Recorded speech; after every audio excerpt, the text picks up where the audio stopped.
Fourth lesson, don't take disagreements personally. So when I was younger, and Twitter it makes for taking disagreements very, very personally. There are certain people on Twitter who take disagreements extraordinarily personally. And when you take disagreements personally, it tends to make your life a lot worse. And when you don't, it actually tends to make your life a lot better. So recently, this is a story that's actually a good story about something. So I'm proud of this story. So Jane Costin is a columnist for Vox.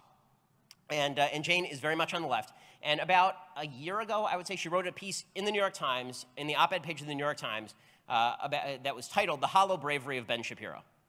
And I didn't hear about this. I was on vacation. It happened over a Jewish holiday. So I come back, and my inbox is filled with people sending me notes about this anti-me op-ed in the New York Times that I couldn't respond to.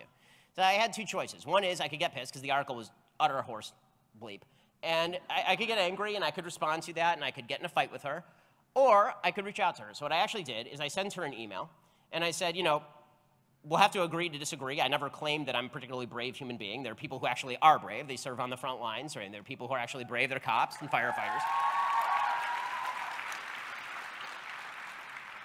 But, you know, maybe, you know, if you perceive that, maybe I'm doing something wrong. Maybe it's that maybe I'm coming off as self-aggrandizing or arrogant, or that I'm trying to glom onto the idea that I'm a brave person, and so maybe that's something that I can work on. Well, Jane and I have actually become pretty friendly now. We get along pretty well. We talk pretty frequently. And it's a good way to bridge gaps, right? We agree on more than we disagree on a lot of issues, specifically because I made the affirmative move of not being offended by the argument against me, even though it was a personal attack on me. If we can do that, it makes us better people. It's something that I've had to cultivate a lot because my initial instinct is the same as President Trump's. When someone hits me, I want to hit them back.